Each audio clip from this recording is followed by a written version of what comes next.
On.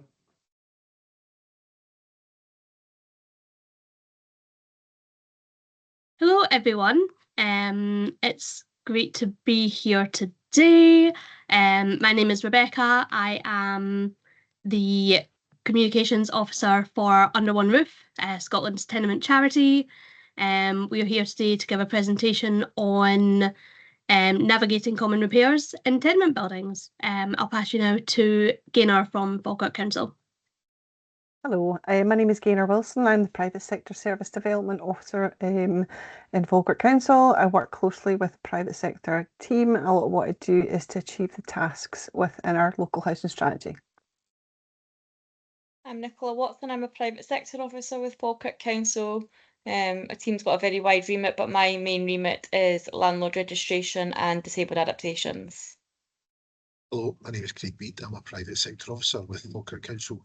My role involves registration of private landlords, enforcement in relation to property condition, and also general information assistance to landlords and tenants for letting privately. Hey, I'm Stephen Kelly, one of the two education and training officers under One Roof, and I'm going to do the presentation in a minute. What I would say to you, if you've got any questions, please hold them to the end, but you could use the Q&A button, left-hand corner, or the chat button, and they'll appear in our screen while I'm doing the presentation, and we'll reply to them at the end. Should always say before I get started that you'll get a copy of this recording, and you'll also get a copy of the slides, so you don't really have to jot everything else down. Okay, so if we're all sitting comfortably, see if I can share these slides. There we go. So hopefully you can all see the slides. If you can't see me, don't worry about it. But at least you can see the slides. So today's presentation is basically going to be about navigating common repairs. There will be some standard topics that we cover, like legislation, but a lot of the slides are based on inquiries. We get inquiries every day of the week, and we'll get back to owners as soon as possible, owners and landlords as soon as possible with a reply. But a lot of the slides are based on the number of inquiries, the types of inquiries we get in. So, as Rebecca said, we are Scotland's only charity providing free, which people like it free, and partial information on repairs, maintenance, managing your tenement flat property. Now, we give advice and information to owners, occupiers, landlords, housing professionals. It could be housing staff, could be council staff, could be factors, letting agents, anybody who's got a stake in the game of managing or maintaining a flatted property in Scotland. At the bottom, you'll see underoneroof.scot website, which is an excellent website with lots of information, lots of pages that might be able to help you manage or maintain your tenement flat. Okay. So what is a tenement? We all know what tenements look like. In the top right-hand corner of that screen, you'll see a normal street in Scotland with lots of tenements all crammed together. But the Tenement Scotland Act in 2004 decided to expand it a little. So I'm not going to go through the technical definition. But generally speaking, if you stay in a tenement flat, Tenement Scotland Act covers you, as does cottage flats, or four-in blocks as we know them.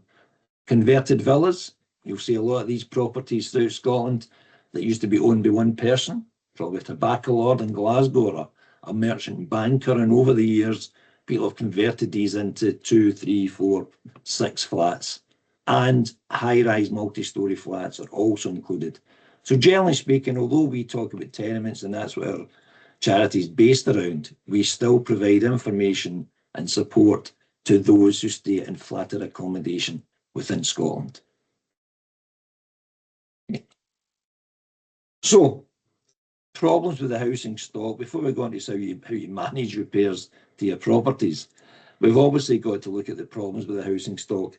In 2023, the Scottish Housing Conditions Survey identified 2.7 million homes in Scotland, of which 895,000 tenements. I don't believe it's actually exactly 895,000 tenements, but politicians always like to say that, well, 30,000 police on the street, whatever it is. So they've rounded it up or rounded it down to 895,000 tenements. Now, if you drive about Scotland and look in the major cities, you'll find that a lot of the tenements are in poor condition. And some of Scotland's housing stock, as it says, are in critical disrepair and could be considered dangerous. So we've got 432,000 of all homes had urgent disrepair to critical elements. And critical elements cover your roofs, your walls, your windows, and the external doors. So basically 430,000 of homes, including tenements, including back and front doors, including converted villas, have got some critical disrepair in it. Interestingly, 27,000 of them, which is a lot higher, fall below the tolerable standard. Now, they changed the goalposts when they did the housing condition survey to include properties that didn't have smoke alarms or carbon monoxide detectors.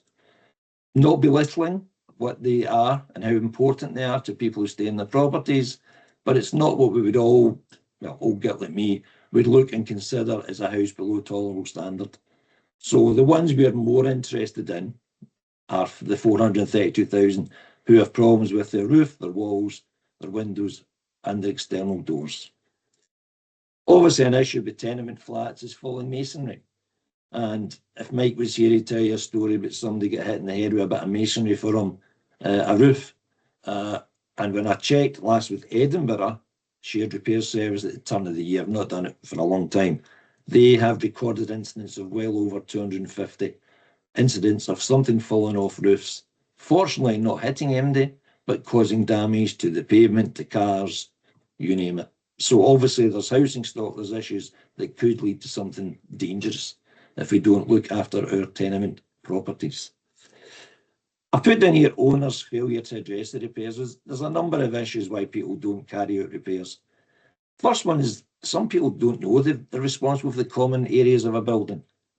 They may well just buy a flat, move into the flat and go, this is lovely, I've got this lovely flat, I've got my mortgage to pay, and they're more interested in that, and they don't understand that if you're in a tenement block or a foreigner block, for example, or a converted villa, you're still responsible for maintaining the common areas of that building.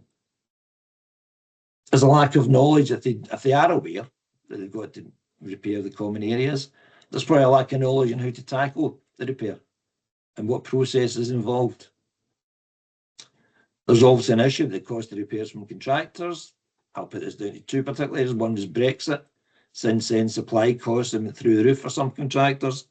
But you ally that to the COVID period in 2020, 2021, where a lot of contractors were not able to work due to COVID, and it appears that they've suddenly started increasing their price significantly to try and recoup their costs or the losses that they had during those couple of years.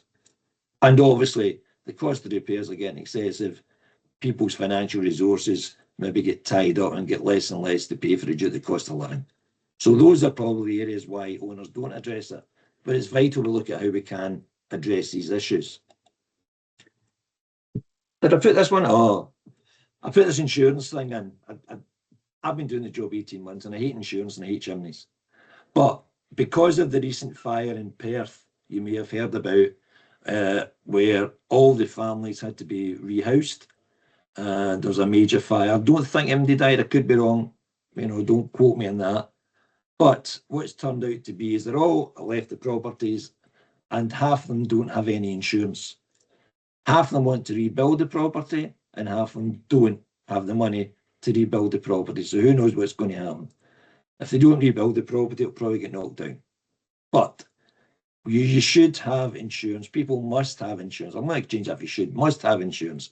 Although the Tenement Scotland Act says you're obliged by law to have insurance. The problem we've got is what amount of insurance have you got? So if your property is insured for a certain figure, that might not cover the reinstatement value if it has to be rebuilt. So we'd always recommend the reinstatement value is at least the price of the sale, and it might be better if it's more than that. Now, to get a reinstatement value on your property, you would have to get it surveyed. A surveyor will come out, look at your property, and give you a reinstatement value price. Okay. Obvious statement here: owners don't have insurance. they'll have to meet the cost of any repairs, even if it's not their fault. Okay. I mean, part of me, I work, well, in another life, I worked as a board member of a housing association in Glasgow, and somebody turned up one night, drunk, fell out with his girlfriend, set fire to the building. So people's insurance, people did have insurance to cover some of the repairs, but some people didn't have any insurance as well, and they are had to pay for that cost of that repair. Not fair, but that's the way the law stands at the moment. So I say if one owner's uninsured or doesn't have enough insurance, there are major problems for every owner. The Tenement Scotland Act does allow owners to chap the door of your neighbours and ask to see that they've got building insurance and how much it's for. How many people do that? I don't know. But as by law, you can chap the door of your neighbour, ask them for a copy of their insurance policy, and if they don't have enough, you can take them to court and make sure they get enough cover for their property. Okay. The types of insurance: block, common insurance, obviously. Individual building insurance, which sometimes you've got a mortgage, your mortgage lender will give you make sure you've got building insurance policy in place. Again, from my recollection, they don't actually say what your building insurance has to be. They'll just say you need building insurance. And you've also got contents insurance, which covers your own personal belongings. Okay. But what we're saying is ownership of both building and contents insurance. As I say, I could do a whole hour on insurance, but I'm not going to because I don't like it. Okay. If you're going to carry out any repairs, now, obviously, some of the inquiries we get are about major repairs, but any sort of repair you're doing to a building, you've got to cover or look at the relevant legislation. So you've got the titles of the property, you've got the tenant management scheme, and you've got the development management scheme, which I'm going to touch on first. Development management scheme was introduced after the Title Conditions Act of 2003, and these are a set of rules, title deeds, whatever you want to call them, for modern developments. So you'll see these modern developments, Bitby Barrett, Bellway, Muir Homes, Persimmon, and all these new properties now may be houses, it may be a mixture of housing and flats, but they've also got other areas to cover, and maybe car parking, ground maintenance areas, play areas. So they will have a different type of title deed. So the titles, which no doubt will have a lovely map on it, it'll give your name, your address, what you paid for it, etc., etc. But those will have a set of deed of the conditions attached to that will be used to manage those new modern blocks and developments. However, most people who stay in maybe older type properties will have your titles. Your titles explain what the common areas are and what your responsibilities are for those particular areas. What parts of the building are commonly owned? What are your rights and responsibilities in relation to these common properties? And what covers individual responsibility and what could be mutual or total common area responsibility. And if you go into our wonderful website, you'll see in a lot of the pages, these things, it says, check your titles first. As I say, if the titles cover all the areas in terms of the common areas in the block of flats, they must be followed. Okay, no yes, no, you have to follow the titles. However, because the titles have been here since 19 canteen, or probably 18 canteen, because sometimes you'll look at Register Scotland and they won't have what we would call a title deed. They may have a Sassine register. A lot of things in the common areas nowadays are not covered under the titles. If they're not covered under the titles, or as the legal ego in our board member tells me, if they're silent or unworkable, then you can default to the tenement management scheme. Again, it's a very similar document or a scheme, similar to what is in the deed of conditions, or the real burdens as we call them. It will cover the areas that should be maintained. It will let you know who's responsible and how you're going to split the costs. And as I say, you have to work your way around that. But if the titles are full, then you have to follow the titles. If there's something missing or they're unworkable, for example, you may find a block of flats when the titles were created, and we've had these inquiries in where the division of costs don't add up to 100%. It might be 110%, it could be 85%. They're unworkable, therefore you can default to the tenement management scheme. The one thing the Tenement Scotland Act did change in 2004 was that the roof is now a common responsibility or a shared responsibility unless the titles say otherwise. Okay, so if the titles say the roof is the responsibility of the 2 top floor flats, they're responsible for maintaining that. If the titles aren't clear on that, then you can default to the tenement management scheme and everybody's got to pay a share, even if you don't go up to the top floor flat. Okay. As I touched on the titles, there will be issues like mutual repairs. Again, check the title, see what parts of mutual responsibility. But examples include another of my favourites will be chimneys. The reason I don't like chimneys is because it'd be dead easy if the chimney stack went all the way down the property and went into every flat. It doesn't. Some of the chimneys will miss out a flat. You may have the top floor flat and the ground floor flat, or it'll be top floor flat and the third floor flat, and that'll be it. So it's not easy to understand, but it will be a mutual responsibility in that case. Drain pipes are maybe a wee bit easier to understand. There's a picture there, it's not exactly clear, but you'll see a drain pipe going down the side of the front of the property. Now, that may well only serve 4 flats. So if you 8 flats up the block and the drain pipe only serves 4 flats, any repairs to that drain pipe will have to be split 4 ways and not 8 ways. Same for closing stairs. You will have properties within Scotland where you may well have a tenement with 2 front doors attached to it.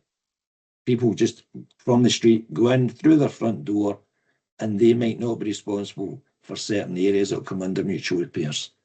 Unless they've got access to close, then they'll be responsible for any repairs to close. If they don't have access to the close, they're not responsible for that. Okay, so as I say, flats not responsible for the costs are not involved in any discussions and cannot vote. Okay, you may well have a situation where you've got adjoining buildings, and this is probably more relevant. You've got chimneys. Chimney stack maybe service 1 building, number 7, and may service another building, number 9.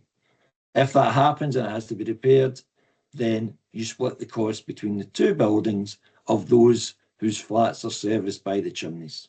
Told you I don't like chimneys. But generally speaking, you could have people in flat 7 going down the right-hand side of the property, which would be 02, 12, 2232, and the other number 9, and their chimneys could be are served by 01, 11, 121, 31. So it's not easy to understand, but generally speaking, it's split between each building.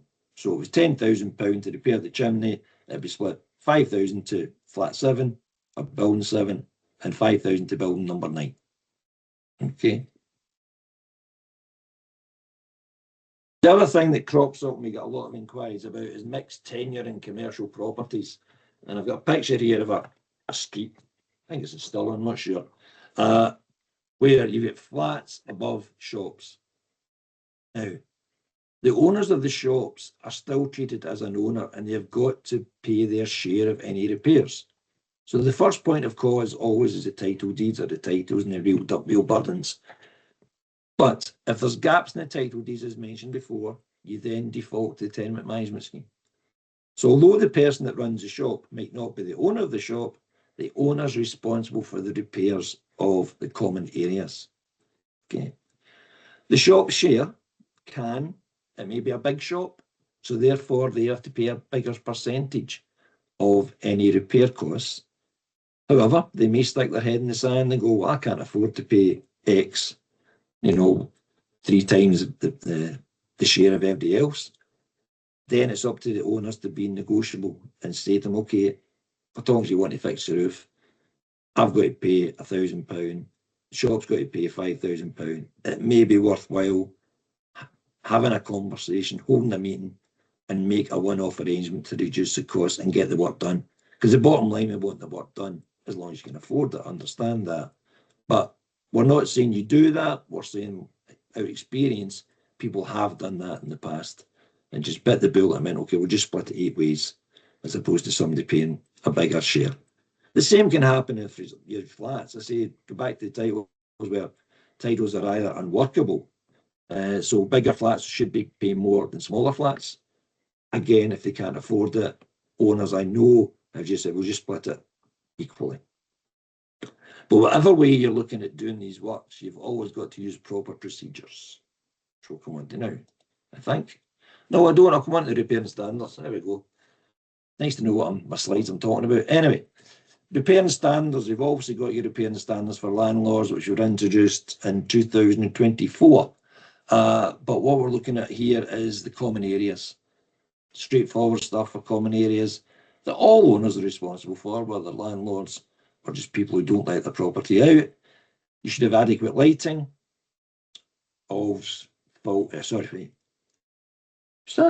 Paths and ramps are safe to walk up and down. Obviously, stairwells should be kept clear of any items in case people can't access up or downstairs. And any mechanical component must be in good working order. I can only think we're talking about the front door here. If you got a front door and it's got a swing on it, then you close it behind you. That's got to be in good working order. When this was first introduced, the repairing standards, there was a big issue about the common doors, make them safe and secure. Now, the first point there gives you a lot of choices. You can have mortise locks, you can have, rim type locks, Yale locks, all sorts of locks. But what they're saying is you should have a lock on a common door and the rear door. Although it does also say you can have a bolt on the back door as well. Okay. Now, we've obviously worked with a lot of local authorities, and local authorities treat this differently. In an ideal world, you've got a door entry system, and that's great. But there's been other local authorities within Scotland, if there's not a door on it, they won't enforce this. Although, if the fire brigade turn up, they may well say you have to have a door on that property. Okay. What they're saying is that has to be done, but who's going to enforce it, we don't know. But that's what the legislation says for the repair and standards for the common areas.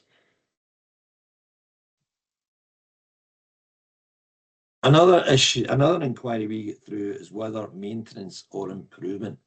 Particularly, we're talking about retrofit now rearing its ugly head, particularly regarding EV chargers for electrical vehicles, which probably aren't put into newer developments, or they may want to put solar panels on a roof, for talking sake.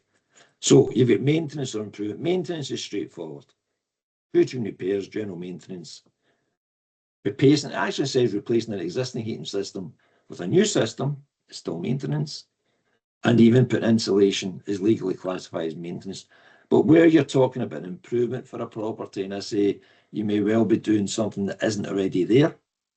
And I say with my retrofit head on, you could be talking about EV chargers.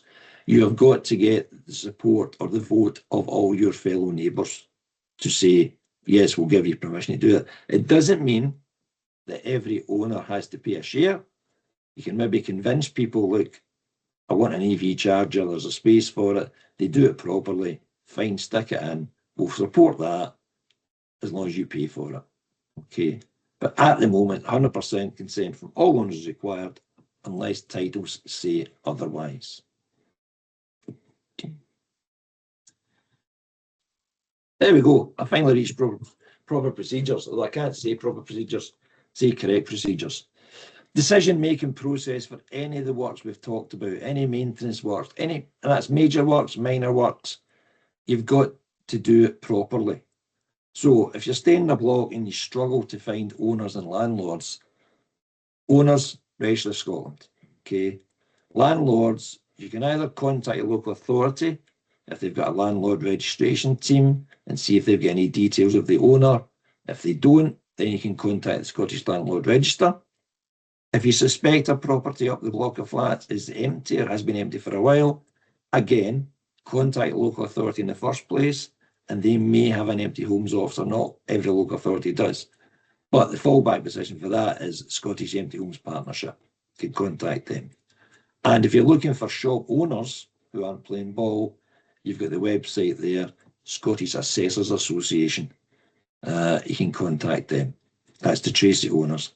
Because it's vital you try and trace owners so you can use the proper procedures. And as I say at the bottom, if you don't use proper procedures, an owner can appeal against any decisions. So if you've not used these procedures, pardon me, an owner can say, well, nobody told me about a meeting. Nobody told me they were going to re-roof the property. Nobody told me they're going to put a door entry system, so therefore I'm not paying. So if you do these procedures properly, and that person sticks their head in the sand and said, I'm not paying, you could then take them to the court and get them to pay their share as long as these have been followed. So if an owner's got a problem, they can call a meeting. Now that can be done given at least 48 hours notice. It can be done nowadays because we're living in social media technology. You can use text message, WhatsApp, send them an email, stick a letter through their door, take a photo of sticking a letter through their door so that you can prove they've stuck through their door. But everything must be recorded in writing. The purpose of the meeting, have an agenda, take minutes, and any decisions that are made. And if you make a decision, all owners must be informed in writing. So if there's 8 people invited to a meeting and only 7 people turn up, if you're following proper procedures with a purpose, agenda, minutes, and decision, you can then write to that person and say, well, thanks for turning up, or actually not turning up. We still had the decision. We're going to go ahead with the roof. Okay. And owners should, all owners, even those that vote in favour, should be informed of how we're going to proceed with that. When it comes to voting, stay with me, depending on what the title say, which the rules that apply in most cases is 1 vote per flat. Doesn't matter how many people stay in that flat. It could be man and wife, it could be man, wife and daughter. Who stay, I've come across that in the past, where there's been 3 owners of the property, it's 1 vote per flat. Okay. Owners can nominate another person, for example, a letting agent, if they're staying abroad and says, a meeting going up to talk about door entry system, you can vote on my behalf. Okay. Unless the title say otherwise, decisions can be made by a simple majority of owners. Okay. 8 people have a flat, 5 yes, 3 no's. You then decide to proceed with the work. As I say, decisions are binding on all owners and their successors if they don't agree. Okay. Downside to that, you want to put door entry system in for talking's sake. 8 people have a flat, they all turn up at the meeting and 4 of them say, no, I don't fancy it. You can't go ahead as it's not a majority decision. However, the Tenement Scotland Act 2004 allows you to enforce the repairs. There is a duty to maintain that all owners are responsible for making sure that all parts, or the common parts of the tenement, provide support and shelter.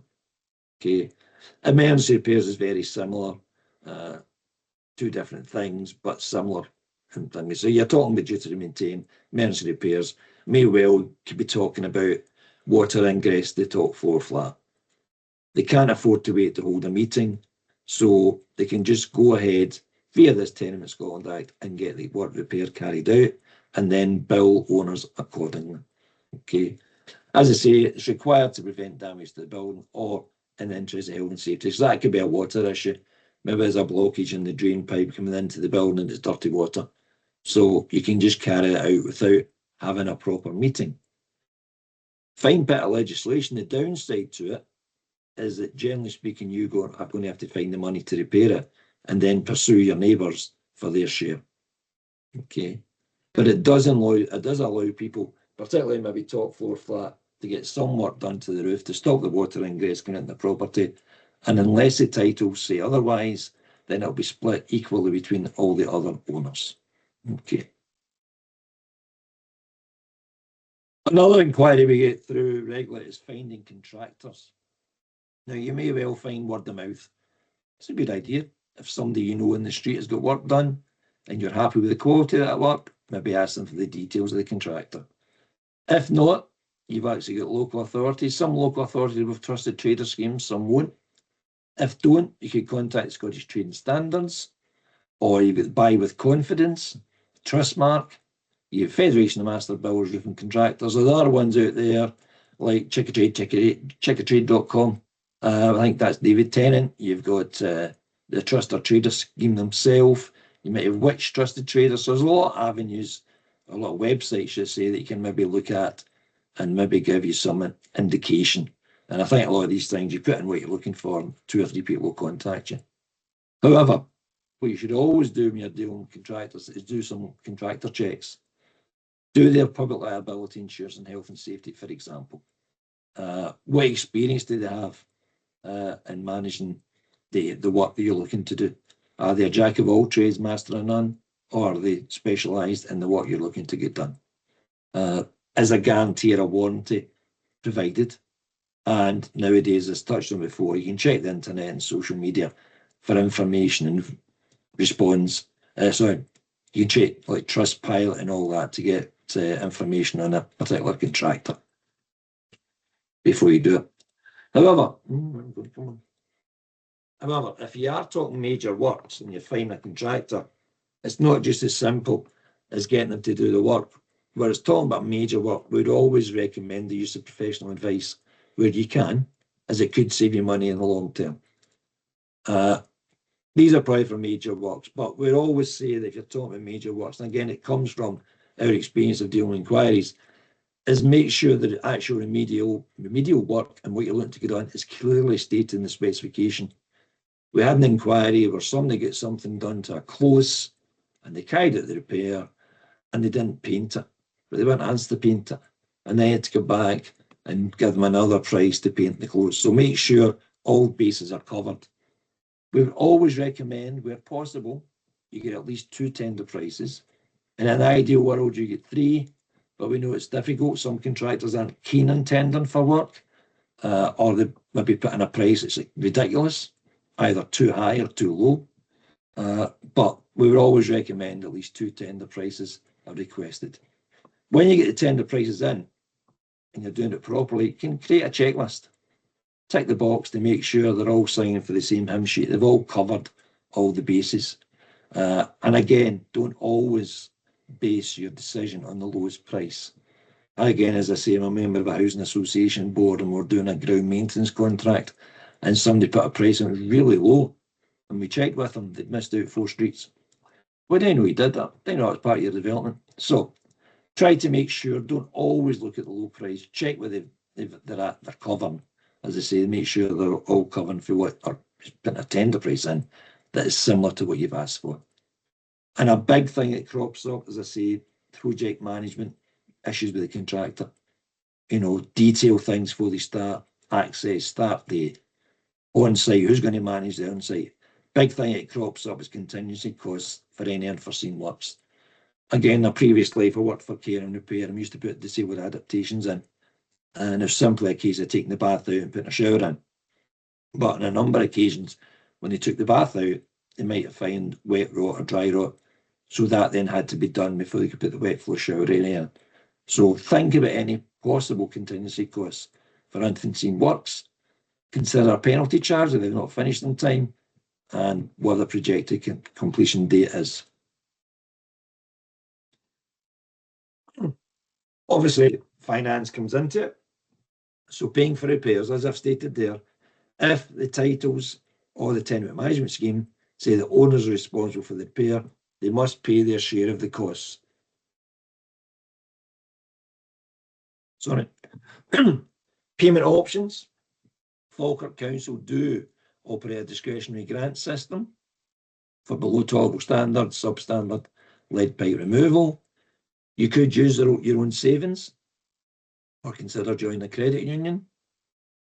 You could consider borrowing, commercial loan or equity. You may well have equity release on your property, but obviously before you went down that route, we would always advise you take financial advice on that matter. Or set up a joint maintenance account or a building reserve fund. There is something through Parliament, the Scottish Parliament at the moment, about having a building reserve fund. My personal opinion is that really only works for newer developments. As I touched on the development management scheme earlier on a previous slide, that'd be great for a brand new development that's just started, and you maybe want to put money aside that will pay for any future repairs. I mean, in Ireland in 2011, I think it was, they said that each owner should stick away €200 per year. Doesn't sound a lot of money, but if you're maintaining your building properly, you might not have to use it for 10 years, whatever it is. Obviously, there's issues involved in that. When you sell the property, do you get the money back or does it stay in the pot? Joint maintenance accounts are a good thing to consider. Downside to that is maybe a lot of the banks are playing hardball, and they might treat the joint maintenance account as a business account, and there'll be charges on top of that. But what we'd say to everybody, if you're buying a flat and you're responsible for common areas, is try and stick some money away. I mean, I go to the horse racing once a year, and we stick away £10 a week. Give it to my mate, and hopefully he's got the money at the end of the year. But generally speaking, so £10 a week is £520. Split 4 days, over £2,000, and we enjoy ourselves. But we don't spend it all. We're not totally drunkers. We don't spend it all on hospitality, and any money left then gets saved up for the next occasion. You will have those, unfortunately, who are unable to pay, and if they are struggling for finances, we would always advise them to contact Citizens Advice or local money advice centre for financial advice and support. However, there will be those who refuse to pay.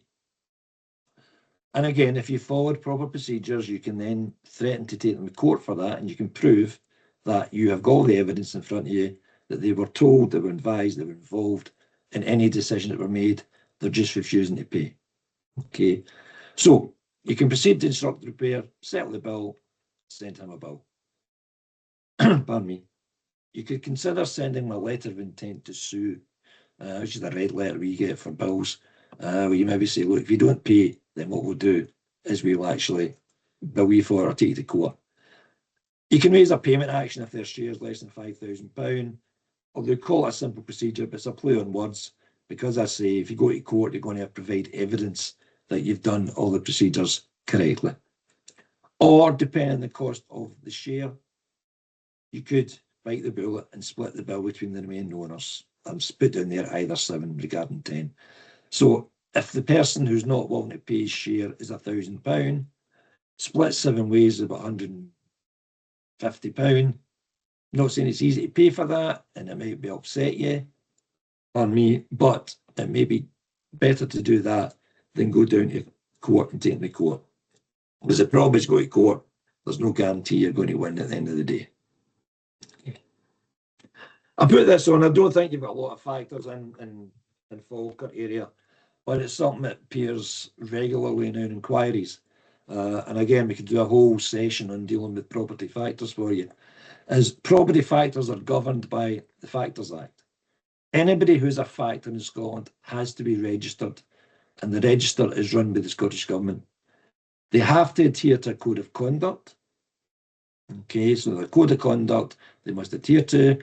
What they'll do is they'll provide you with a written statement of service to all owners. And I say the code was introduced in 2011 and updated, or 2011 and updated 10 years later. If you're still unhappy with your property factor and you complain about them, you can end up taking to the first tier tribunal, and we'll make a decision on whether they are in the wrong, and if so, they can maybe make a financial penalty on the factor. What the first tier tribunal won't do is won't sack the factor. However, owners can change a property factor. In their written statement of service, at the bottom of the written statement of service will be a statement about ending the agreement. It's probably the small print you get when you buy a car or TV or a washing machine, but it is there, so you can check that. You can change your factor depending on what it says in the titles, and there may be manager burdens on the titles that say you can't do that for a certain period of time. So if you're talking about a brand new development that's managed by a development management scheme, they'll say in there you can't sack the factor until 5 years after the sale of the last property, for example. And I think when you're talking about local authority stock and registered social landlord stock, I'm sure it's something like 30 years. As long as they own a part of the property, you can't move them out for about 30 years. You have an owner's agreement. Generally speaking, depending on the titles say, it could be 2/3, it could be a simple majority. And the notice period to factor will be appearing in the written statement of service. So as I say, might not be anything you've got in Falkirk, but it's always something that crops up in our inquiries. Nearly finished. Proactive step. This is my Martin Luther King slide. I have a dream that owners should try and look after the building as much as possible. So carry out regular inspections of all common areas. We'd always recommend you get the gutters cleaned and the roof checked annually to stop it falling apart to stop tiles getting damaged. And also, it's useful to do that because you're making an insurance claim and you've not looked after the building properly. The insurance company might say, well, it's just the wear and tear. Pardon me. You could consider establishing an owners association. It might be easier to get you all together in a formal group or informal group, because at the moment, an owners association in Scotland is incorporated or unincorporated, should I say. Apologies for that. Prepare a planned maintenance schedule, look at the area, particularly it's probably more relevant again to newer property, what you're going to do regarding cleaning the gutters, getting the roof checked out, painting the external doors, etc. Get a building surveyed every 5 years. Again, the Tenement Management Working Group, who are currently sitting there thinking about that, to try and get that through Parliament, to get a building surveyed every 5 years, which isn't in law, is for churches, but not for buildings. And again, people should consider saving for future repairs and open where possible a joint maintenance account. And if your building's factored, liaise closely with the factor, ask for more site visits, regular meetings. There will factors, like all things in life, there'll be good factors and bad factors. The bad factors will just sit in their hands and not do anything unless you contact them. And we are trying to do training with factors, and we try and encourage them to do more site visits and inspect their properties and hold regular meetings. Pardon me. I just say regular inspections of your property, you look after your building, the chances are you won't have to spend high cost on repairs if you're looking after it on a regular basis. Pardon me, man flu. Just a quick slide here on useful contacts. You've obviously got the private sector team for housing for Falkirk Council, details there. There's a lot of useful contacts. I say you get copies of these slides anyway. Citizens Advice, Law Society, Architects, Surveyors, Scottish Housing Regular, Property Institute of Scotland, who manage factors now, and Home Energy Scotland. And finally, last but not least, how can we help? As I say, lots of useful information on our website. We've actually got a repair checker there. Go to that page, tell me what the problem is, pick a box, and it'll tell you how to go about repairing it. We've also got a valuable inquiry service called Ask the Expert. Front page of our website, top right hand button, Ask the Expert.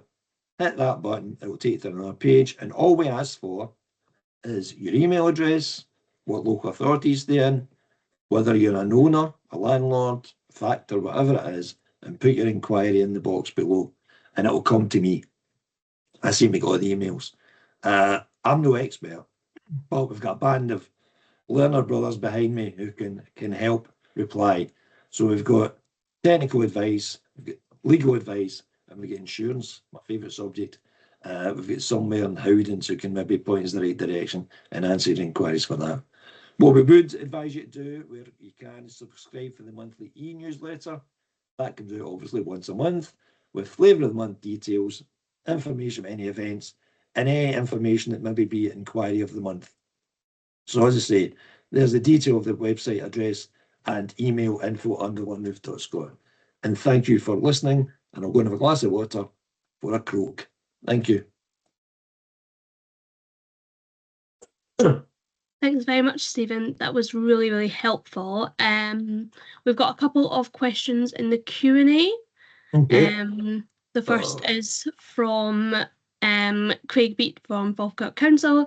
He says, in relation to the tracing owners slide, if a property is sold, roughly how long does it take for the title to be updated with the new owner's details?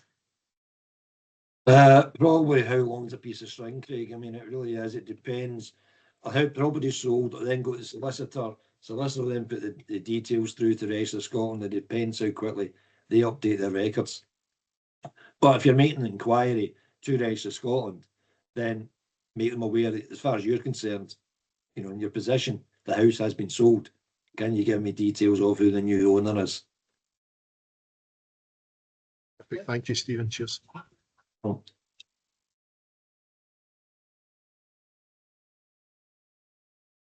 Great, thanks. We've got one more that I stuck in. Did you? Yes. So under the repairing standard for landlords, I know this has come up in previous events, are secure entry systems part of this?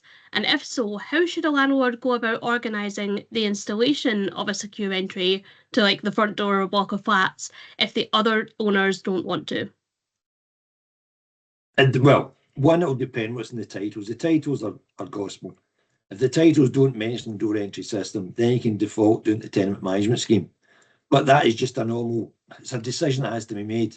If a landlord's saying, I want to put a door entry system in, but all the other 6 owners up the close are saying, I don't want to put an owner system in, then as long as you can prove you've tried to get down that route and try to convince your fellow neighbours that a door entry system is going to provide security and support and shelter to that building, then you should be okay there. Obviously, in an ideal world, you'll get together, you'll speak to your neighbours and everything's on each other. But it could be a door entry system, it could be a roof, it could be painting the close, plating the close, it could be stair nosings, it could be all that sort of stuff. It's not just major works, it could be any minor works. It could be damage to the steps and the leading up to the close. You can only identify something and again try to get all your neighbours to pay a share that they've got to pay for. But as I say, I reiterate, you've got to go through proper procedures. Just to cover yourself, unfortunately. We live in a world where people go, well, I'm not paying for that because nobody spoke to me. It's a lot of hard work. Nobody said it's going to be easy, as Coldplay says, but you know, it's vital you use proper procedures to try and get these things done. That's great. Thank you, Stephen. We don't have any further questions in the Q&A or the chat from our attendees. Gaynor, is there anything you'd like to add before we wrap things up? Yep. Yes, I just wanted to thank Under One Roof, Stephen, and yourself, Rebecca, for organising today's web and delivering today's webinar. Stephen, you definitely deserve that drink of water. Well done, you. Maybe a gin and tonic, you never know, but better live for that, I suppose.